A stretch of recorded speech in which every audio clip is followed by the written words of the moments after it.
ایک حدیث کی روح سے حضور نے فرمایا کہ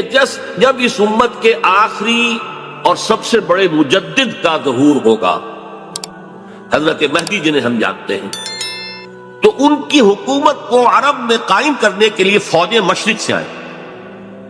یخرج ناس من المشرق یؤطئون للمہدی یعنی سلطانے کی۔ معلوم ہوا کہ عرب کے مشرقی علاقے میں کہیں وہ پہلے نظام قائم ہو چکا ہو۔ ایک اور حدیث میں آتا ہے کہ جس میں گویا کہ پیشین گوئی ہے کہ یروشلم مسلمانوں کے ہاتھوں سے نکلا ہوا ہوگا اس وقت جیسے کہ آج ہے۔ حدیث کے الفاظ یہ ہیں کہ یخرج من خراسان رایات سود لا یردها شیء حتی تنصب بإیلیا، خراسان کے علاقے سے سیاہ پرچم لے کر فوجیں چلیں گی اور یہ پرچم جا کر سیدھے یروشلم میں نصب ہو جائیں گے، کوئی ان لشکروں کا رخ موڑ نہیں سکتا۔ آج وہ یروشلم یہودیوں کے قبضے میں ہے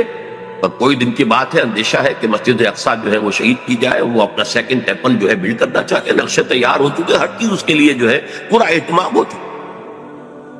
بہرحال یہ تو اشارات ہیں جو احادیث ہمارے پاس ہے حوالوں کے ساتھ جو اس کے اندر درج ہے۔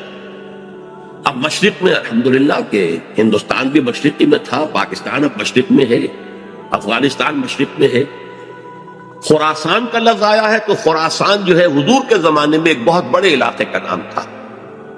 جس کا یوں سمجھیے کہ نیوکلیس تو موجودہ افغانستان تھا، کچھ علاقہ پاکستان کا بھی اس میں شامل تھا، جو مالاکنڈ ڈویژن ہے پاکستان کا شمالی، جہاں وہ شریعت کی تحریکیں چلتی رہتی ہیں اور بڑا وہاں پر جو ہے ہنگامہ بھی رہا ہے۔ اور یہ تھوڑا سا علاقہ ایران کا بھی شامل تھا، جو اب بھی خراسان کے پروونس کی حیثیت سے وہ جانا جاتا ہے۔ اور پھر یہ کہ یہ ترکی ریاستیں بھی اس کے اندر شامل تھی، یہ خراسان، اس کے بارے میں فرمایا کہ وہاں سے پہنچے جائیں۔ اس کے علاوہ ایک حدیث کوئی ہے کہ جس کا حوالہ مجھے نہیں مل سکا، لیکن یہ کہ علامہ اقبال نے چونکہ اس کا اشارہ کیا ہے کہ میرے وطن کو آئی ٹھنڈی ہوا جہاں سے، میرا وطن وہی ہے، میرا وطن وہی، جبکہ وہ ہندوستان کا جو ہے راگ الاپ رہے تھے، اس کو بھی کہا میرے عرب کو آئی ٹھنڈی ہوا جہاں سے۔ میں نے بعض عربوں سے وہاں میرا چونکہ ملاقات کا موقع ملتا ہے امریکہ وغیرہ میں، تو ہر ملک سے جو ہے لوگ آئے ہوئے ہیں، وہ کہتے ہیں ایسی حدیث کہ حضور نے فرمایا تھا مجھے ہندوستان کی طرف سے ٹھنڈی ہوا آ رہی۔ بہرحال لیکن اس کا چونکہ حوالہ نہیں ملا ہے تو میں نے صرف یہ کہ علامہ اقبال کے شعر کے حوالے سے تو معلوم ہوتا ہے کہ اس مشرقی خطے کے اندر وہ نظام پہلے قائم ہوگا اور پھر یہاں سے وہ پھیلے گا۔ چنانچہ ایک اور تیسری حدیث اسی میں آپ کو مل جائے گی، حضور نے فرمایا میری امت کے دو لشکر وہ ہیں کہ جن کو اللہ تعالیٰ نے پیش کی طور پر جو بھی ان میں شریک ہوگا جہنم کی آگ سے چھٹکارے کا پروانہ دے دیا۔ اصابتان من امتی احرزهم اللہ من النار۔ ایک وہ ہوگا جو ہندوستان پر حملہ آور ہوگا، دوسرا وہ ہوگا کہ جو دجال کے ساتھ جنگ کرنے کے لیے حضرت مسیح کے پاس پہنچے گا، حضرت مسیح کے ساتھ دینے کے لیے۔ اب اس سے بھی گمان یہی ہوتا کہ یہی خراسان کا علاقہ، یہ افغانستان، اس کے ساتھ ملحق پاکستان، یہاں سے ظاہر بات ہے کہ پھر ہمیں ہندوستان کو بھی فتح کرنا ہوگا، یہ دارالاسلام رہا ہے۔ تو گویا کہ ایک حدیث میں دو لشکروں کا ذکر جمع کرنا جو ہے اشارہ کر رہا ہے کہ یہ اس دور سے متعلق ہے، ورنہ یہ کہ ہندوستان پر تو بہت سے لشکر آئے ہیں، محمود غزنوی بھی آئے ہیں، ان کے حملے ہوئے ہیں، محمد غوری بھی آئے، سب سے پہلے محمد ابن قاسم آئے ہیں، یہ تو بہت لوگ آئے، لیکن یہ کہ اصل میں ایک حدیث میں دو کا جمع ہونا جو ہے وہ ادھر اشارہ کرتا ہے کہ یہ اس وقت جب ایک نیوکلیس بن چکے گا خلافت اللہ منہاج النبوہ کا، تو جیسے جزیرہ نما عرب سے شرق و غرب میں فوجیں چلی تھی، ایسے ہی مشرق میں ہمارے ہندوستان ہے، اور مغرب کے اندر جو ہے یہ ہوتے ہوئے اور ایلیا تک وہ فوجیں پہنچ جائیں گی اور یروشلم جو ہے اس کو یہودیوں کے قبضے سے بات کرائے۔ یہ احادیث اس میں موجود، لیکن اب جو میرے اس دعوت نامہ جو اب میں جس کا تذکرہ کر رہا تھا اس کا دوسرا حصہ شروع ہے۔ ادھر پاکستان اسی مقصد سے حاصل کیا گیا تھا کہ یہاں اسلامی نظام یعنی خلافت قائم کی جائے گی، لیکن ہم اپنی بدعمالیوں کے باعث تاحال مخالف سمت میں سفر کر رہے ہیں، اور اب حالات بتا رہے کہ تخت یا تختہ کے مصداق یا یہاں خلافت قائم ہوگی اور یہ عالمی خلافت کا نقطہ آغاز بنے گا یا پھر یہ ملک ختم ہوگا۔ گویا اب معاملہ دوڑو زمانہ چال قیامت کی چل گیا والا ہے اور فوری طور پر قبر کسنی لازم ہے۔ اس دعوت نامے کے اس مرکزی حصے کے بارے میں میں آج اس وقت کچھ ذرا تفصیل سے گفتگو کرنا چاہتا ہوں، اور یوں میں کہہ سکتا ہوں اس وقت کہ سلطنت خداداد پاکستان یا ملت اسلامیہ پاکستان کا ایک مرثیہ ہے جو مجھے کہنا ہے موجودہ حالات کے پیش نظر، لیکن یہ مرثیہ میں قرآن مجید کے الفاظ میں پیش کرنا چاہتا ہوں، جس کے لیے تمہیداً میں پہلے آپ کو یہ بتانا چاہتا ہوں۔ سورہ انبیاء کی ایک آیت ہے، آیت نمبر 10، لَقَدْ أَنزَلْنَا إِلَيْكُمْ كِتَابًا فِيهِ ذِكْرُكُمْ أَفَلَا تَعْقِلُونَ، ہم نے تمہاری جانب ایک کتاب نازل کر دی، اس میں تمہارا ذکر موجود ہے، تو کیا تم عقل سے کام نہیں لیتے، غور نہیں کرتے، سوچ بچار سے کام نہیں لیتے؟ اب اس آیت کا ایک مفہوم تو یہ ہو سکتا ہے کہ ذکر لکم مراد ہو، یعنی تمہارے حصے کی نصیحت، ہدایت، ذکرہ، تذکرہ اس قرآن میں ہے، وہ ٹھیک ہے، لیکن ذکرکم اس میں اشارہ ایک اور بات کی طرف بھی آتا ہے کہ یہ جتنے بھی اقوام عالم آئیں گی ان کا ذکر قرآن مجید میں موجود ہے، اور اس کی تائید ہوتی ہے، توثیق ہوتی ہے، تاکید ہوتی ہے ایک حدیث، وہ حدیث کے جو قرآن حکیم کی عظمت پر، نبی اکرم صلی اللہ علیہ وسلم کے سب سے جامع اور سب سے مفصل بیان پر مشتمل، فصاحت و بلاغت کی معراج، حضرت علی اس کے راوی ہے رضی اللہ تعالیٰ عنہ، کہ حضور نے فرمایا انہا ستکون فتنۃ،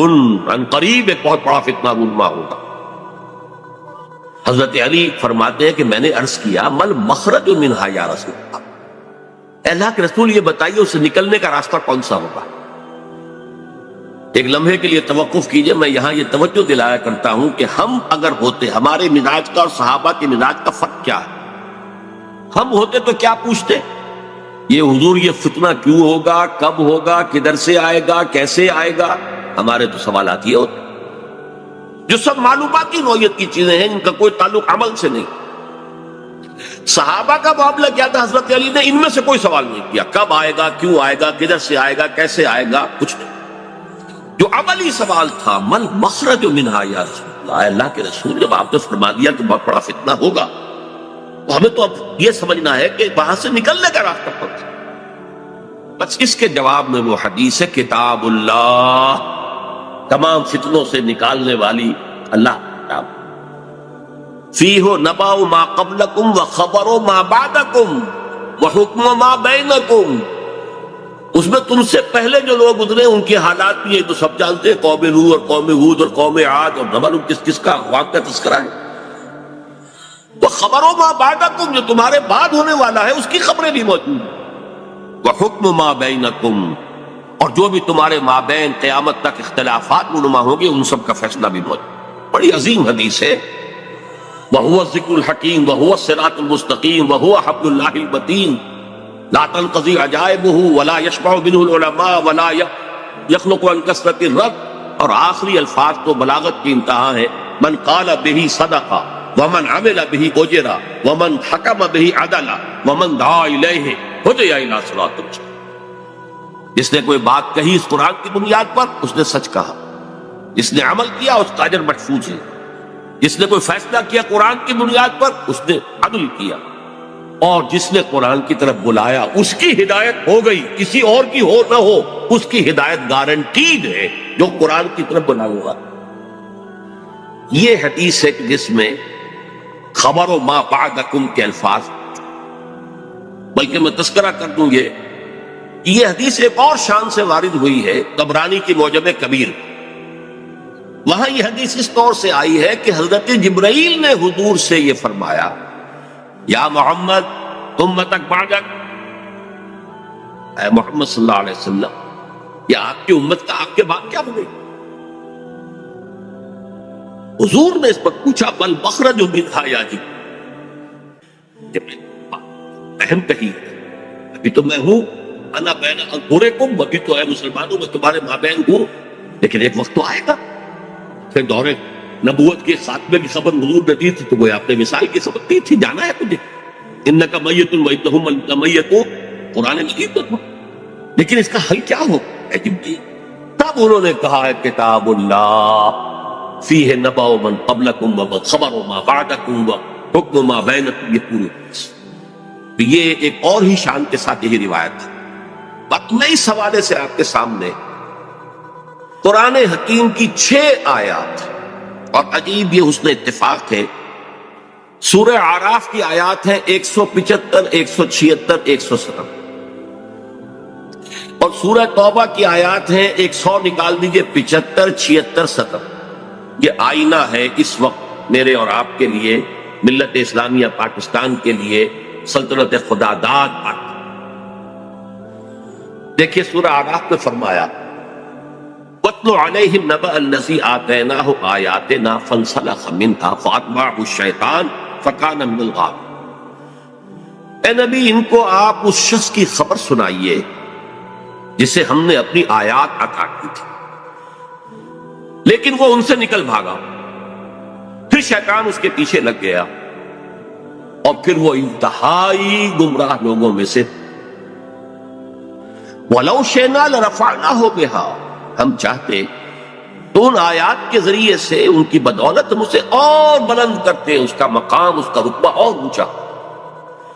وَلَكِنَّهُ أَخْلَدَ إِلَى الْأَرْضِ، مگر وہ تو زمین کی طرف ہی بیٹھتا اور دھستا چلا گیا۔ فَمَثَلُهُ كَمَثَلِ الْكَلْبِ، تو اس کی مثال تو کتے کی سی ہے، ان تحمل علیہ یلحظ، اگر اسے پھتکارو، کوئی ڈھیلا، کوئی لکڑی اس کی طرف اٹھاؤ مارنے کے لیے، تب بھی وہ ہانپتا رہتا۔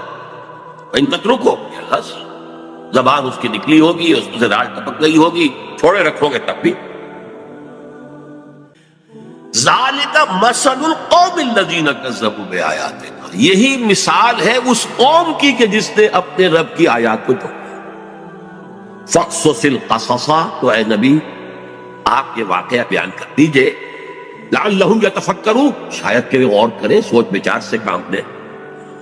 ساء مثلا القوم الذین کذبوا بآیات اللہ، بری ہے مثال اس قوم کی جس نے اللہ کی آیات کو جھٹلایا۔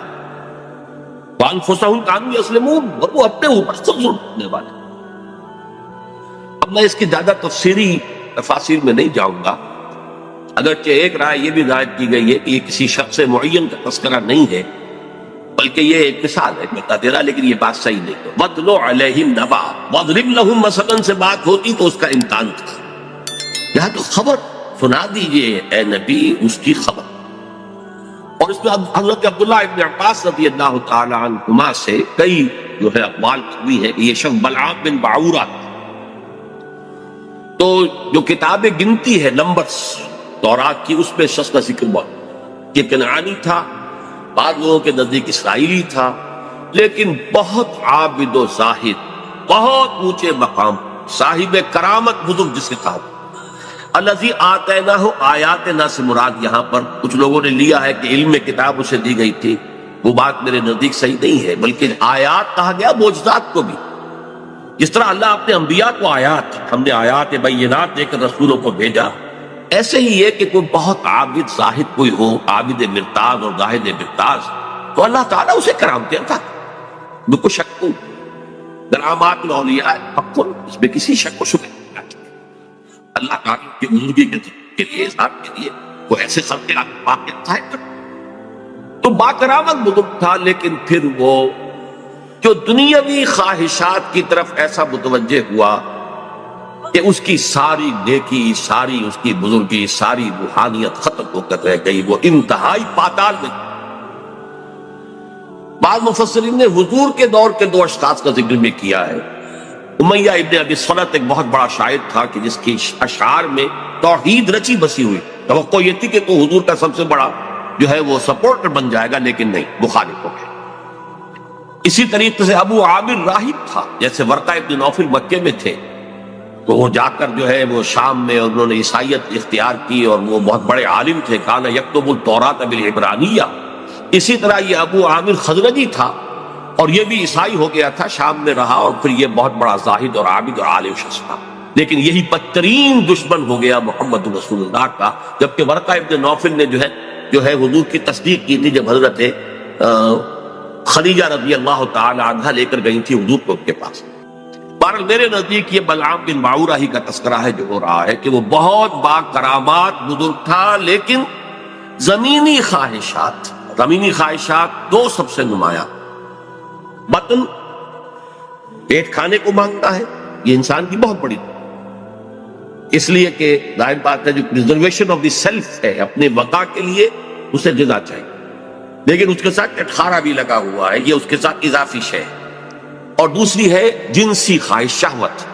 پریزرویشن آف دی اسپیشیز، اپنی نسل کو برقرار رکھنے کے لیے۔ یہ دونوں جو ہیں حرصیں انسان کے اندر جب یہ اعتدال سے بڑھتی ہیں تو تباہی کا ذریعہ۔ لیکن یہاں نوٹ کیجئے کہ ایک شخص جسے اللہ نے اپنی آیات عطا کی، صاحب کرامت بزرگ تھا، لیکن وہ اس سے نکل بھاگا،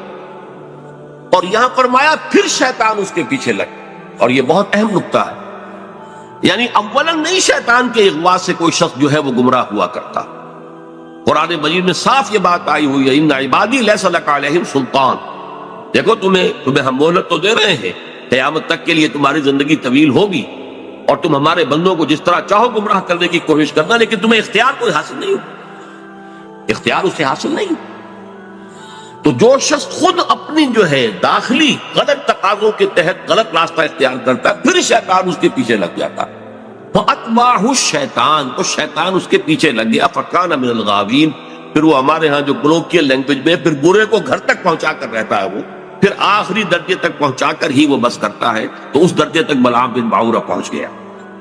وَلَوْ شِئْنَا لَرَفَعْنَاهُ بِهَا، ہم چاہتے تو اسے اور بلند کرتے، اس کے اور مقام اونچا ہوتا، وَلَكِنَّهُ أَخْلَدَ إِلَى الْأَرْضِ، وہ تو زمین میں دھستا چلا گیا۔ زمین سے مراد وہی زمینی خواہشات، نفسانی خواہشات۔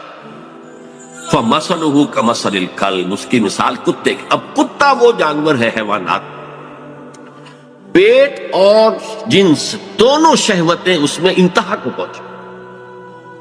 لہذا چاہے خوب پیٹ بھرا ہو کسی صاحب کا یا کسی میم کا کتا ہو، خوب گوشت کھا کے گھر سے نکلا ہو، لیکن پھر بھی وہ باہر جائے گا تو ہر شے کو سونگے گا کہ شاید کوئی کھانے کی چیز، یہ اس کی یعنی سمجھ جبلت کے اندر تھا۔ یہاں تک کہ آپ اس کو کوئی ٹھیکا ماری مارنے کے لیے تو وہ اس کو بھی سونگے گا کہ شاید اس میں کوئی کھانے کی کوئی شے موجود ہو، چلے گا بھی تو ادھر ادھر ہوتا ہوا، سونگتا ہوا، اور وہ اپنی شرمگاہ کو چاہتا رہتا۔ دونوں جو حرصے ہیں اس کے اندر انتہا کی، اور اس کا پھر ظہور کیا ہوتا، زبان ہر وقت نکلی ہوئی ہے، ہانپ رہا ہے، ہر وقت ہانپ، پیٹ بھرا ہو تب بھی ہانپ رہا ہے، اور پیٹ خالی ہو تب بھی ہانپ رہا ہے، تھکا ہوا تب بھی ہانپ رہا ہے، کھڑا ہوا تب بھی ہانپ رہا ہے، زبان نکلی ہوئی ہے اور اس کے اندر سے راج۔ یہ مثال دی ہے، جیسے قرآن مجید میں گدھے کی مثال بھی آئی، مثل الذین حملوا التوراۃ ثم لم یحملوها کمثل الحمار یحمل اسفارا، مثال اس قوم کی جس کو ہم نے تورات عطا کی تھی، حامل تورات بنائی گئی تھی، وہ قوم پھر اس نے اس کا حق ادا نہیں کیا، اس گدھے کی سی مثال ہے جس پر کتابوں کا بوجھ لگا ہو، ایسے یہ گدھے کی مثال دی گئی ہے۔ اس کے بعد فرمایا ذالک مثل القوم الذین کفروا، یہ صرف ایک فرق کا معاملہ نہیں، پوری قومیں بھی اس تمثیل پر پوری اترتی ہے، اور اسی ڈسکرپشن کے اوپر وہ پوری اترتی ہے۔ کذبوا بآیاتنا، جو ہماری نشانیوں کو جھٹلا دے، فقصص القصص، تو اے نبی آپ یہ قصہ سنا دیجئے، لعلہم یتفکرون، شاید کہ غور کریں۔ آج میں آپ کو قصہ سنا رہا ہوں پاکستان کا، کس طور سے ان آیات پر منطبق ہو رہا ہے، شاید کہ آپ غور کریں، سوچیں، شاید کہ آپ کے اندر کوئی امنگ پیدا ہو جائے کسی عمل کی، جد و جہد کی۔ سا مثلا القوم الذین کذبوا بآیاتنا، آخری آیت بری مثال ہے اس قوم کی جس نے ہماری آیات کو جھٹلایا، وَكَانُوا أَنفُسَهُمْ يَظْلِمُونَ، وہ اپنے اوپر ہی ظلم کرتے رہے، ظاہر بات ہے ہمارا کسی نے کیا بگاڑا۔ اب اندازہ کیجئے پاکستان وہ ملک ہے اس روئے ارضی پر جو بہت بڑی اللہ کی نشانیوں کے ساتھ وجود میں آیا۔ سب سے پہلی نشانی 27ویں رمضان کو اس کا قیام عمل ہے، اور جو